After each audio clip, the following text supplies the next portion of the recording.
I liked playing Omni Adventures, but simultaneously, playing the experience was barely tolerable. Hello everyone, welcome to today's video that is on Omni Adventures, as chosen in the community polls. We'll be talking about the quality of the game and how inconsistent that could be. But before we start, I've noticed that a good chunk of you watching aren't subscribed. If you're watching the videos and want more, just subscribe. I'm willing to give you the content that you like watching. Anywho, let's move on to the actual video. Let's begin by getting into what I like the most about the game, starting with the modeling. I really loved how good the models looked in this game, with my top favorites being Swampfire, Humongousaur, Big Chill, and Fast Track, due to how on model and accurate to a T they were, especially with how Humongousaur's idle pose animation looks. It makes you really feel like this is your powerhouse alien, and it looks fantastic. Also, it's a neat callback to Vilgax's attack, so extra bonus points. Overall, mostly every alien looks good to even exceptional in this game, definitively beating OmniX's models out of the park. And that goes for the map as well, with the good looking city and how the map layout in general just feels well done. I liked it a lot. Another thing I really enjoyed while playing is the concept of needing a plumber spacesuit to breathe on the moon and survive in the raid, which I will touch upon later. It's really cool that they added this limitation to humans to make them feel, well, more human, and making traveling to different planets more cooler and impactful to them, which hopefully will become a thing in the later future. The concept is very well appreciated with the plumber spacesuit. I found the prototype Omnitrix constantly randomizing you into the wrong alien to be kind of fun, not just because it follows the series and it's the prototype, but it forces you to be creative in battle with what alien you turn into, making it a bit unique unlike the other watches.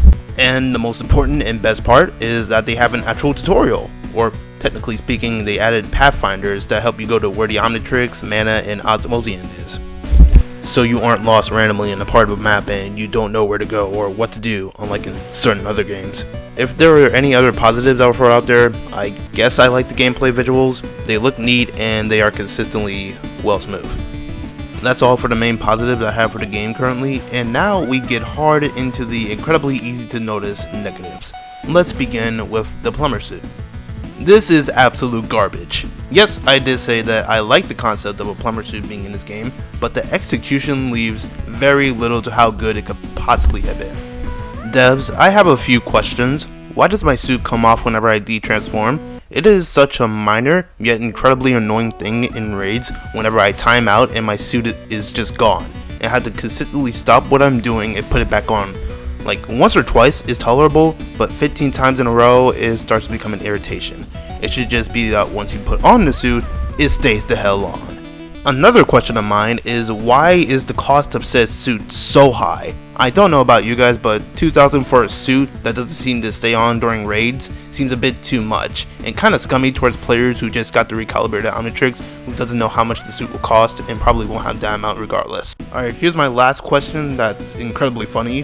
Why in Azimuth's name does a fucking spacesuit cost more to buy than the recalibration of the most powerful device in the universe, which is capable of transforming the user into any species imaginable? What were the devs smoking when they thought of this? Cause I might want some. Now to talk about the game's balance, which is just ugh. This game's balance is teetering off the realm of being below average being its best state, ignoring the fact that half the aliens in this game lack a moveset or just completely suck in general. Let's talk about the fact that Echo, for god unknown reasons, is one of the most powerful aliens in this game, being able to deal a significant amount of damage to aliens like Humongousaur, Forearms, and most importantly, Way Big? Why is this short Soundwave demon this powerful for no reason? Did the devs forget to scale down the damage for this alien, or was it intentional? Either or, the outcome is the same. They made him too overpowered, and this specific alien alone makes the majority of everyone else playing a glass cannon. Even other ultimates take a good chunk of damage from this midget. Oh, and going back to Way Big, oh boy, Way Big is complete ass in this game. It's close to Ultimate Assemble's Way Big level, where you can literally use every other alien in the game and do 4 times better. His moveset is horribly average, and that's putting it lightly. His laser does minimal damage to anything that's not human, and his stomp is worse than Humongousaur's. The ultimate form is only slightly better with his third move, the laser disc barely being committed enough to do any real damage towards anyone that's not humanoid or not ultimate. It'll probably be a better move if you could throw out more than just one. Going off topic real quick, why is there a large lack of actual durability for any of the aliens or ultimates? Like, you'll die from a sonic attack as a human, right? Makes sense because you're a basic human. But when you transform into someone like Forearms or Raph and try taking a sonic attack, you'll die just as quickly somehow? This has been a problem in Omni X2 where your durability isn't buffed or increased. when you transform into an alien and you'll occasionally take the same amount of damage as a normal human, which makes anti-sense. Going back to the topic, the balance of this game is coming closer and closer to a joke about punchline, with certain aliens being incredibly worthless and others being incredibly overpowered without reason, and the middle line having very questionable worth. Now, we're going to be talking about the Ultimatrix, not the device itself, that's for later. We'll be talking about the way to obtain it. In order to get the Ultimatrix, you'll have to gather the free pieces, with one being a 20% spawn and the most frustrating rate in this game, the other having a 60% chance of finding in free places, though when you actually try finding it, you'll feel as if the actual percentage is less than 20%. And the last one, you'll have to craft from this random guy who apparently knows how to make dials. The most annoying part of getting the Ultimatrix is definitely the dial crafting. It has so many issues. For one, a 15% for the dial. Really, guys? You made the least important part of the Ultimatrix the hardest for what reason? Why would you do this?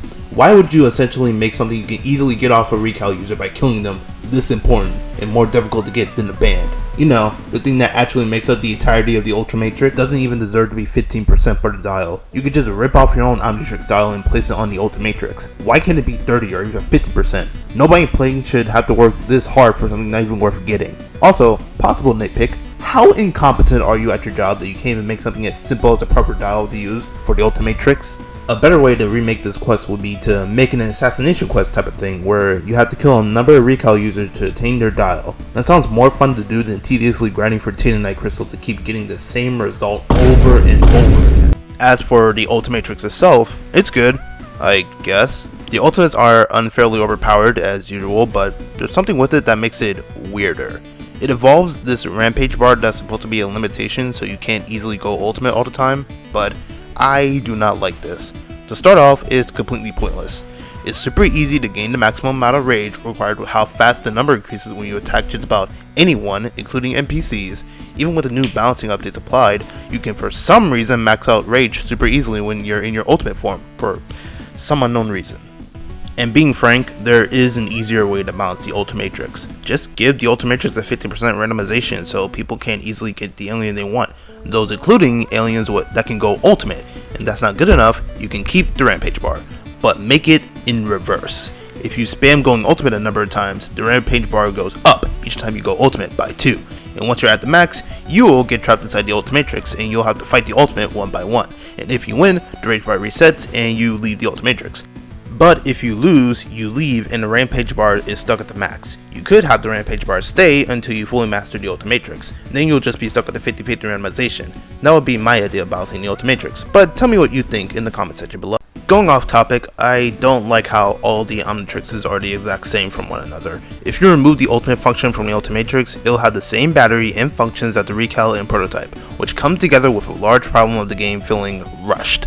With the chunk of aliens available not having a moveset or even M1s, like seriously, some aliens can't even use M1s, which is weird. And the obvious fact that they're already making models for OV aliens when they're not even done with the Ultimatrix. Like, where are your priorities?